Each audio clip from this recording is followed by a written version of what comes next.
We did some racing yesterday and this car performed quite nicely. I have the traction dialed in really well. I used to have huge traction problems. Now, I readjusted the Calitrax. I created more suspension travel in the front. Basically, I extended the shock a little bit and it came alive. That makes a huge difference in this car. It hooks up, it's awesome. But I did run into some problems.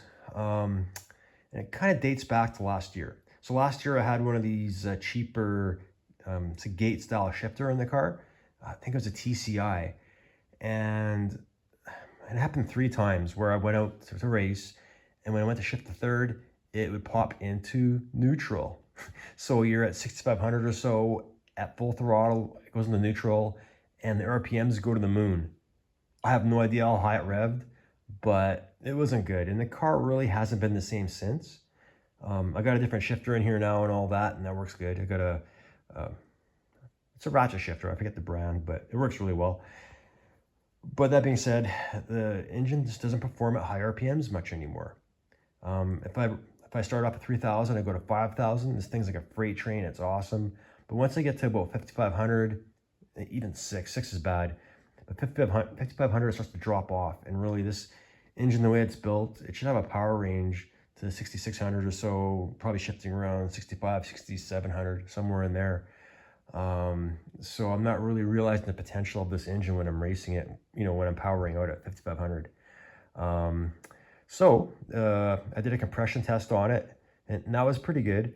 It ranged from about 175 to 182. That being said, I have a really crappy made in China compression tester. So the scale could be wrong, it could be leaking, I don't know, but they are consistent, and that's what I need to know. And they're at a reasonable level where they're at, 175 to 182. And it runs okay, and it sounds great, and it's happy. But I did do some research on my engine and how I built it. So I went through the build sheet, or actually the invoices from Summit.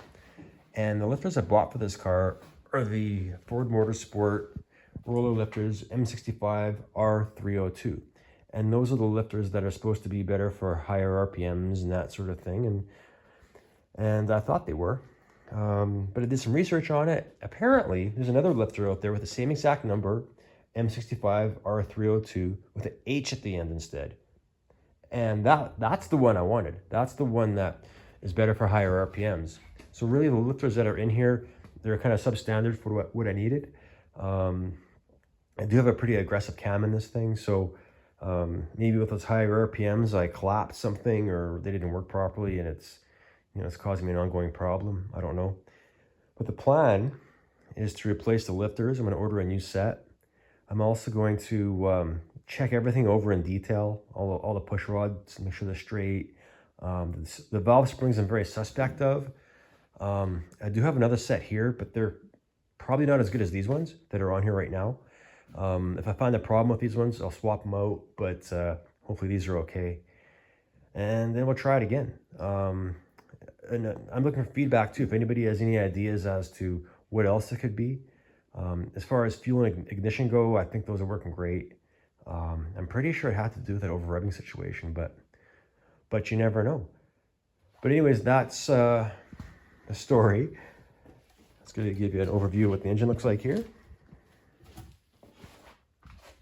As you can see, the spark plug wires are off and the spark plugs are out for the compression test.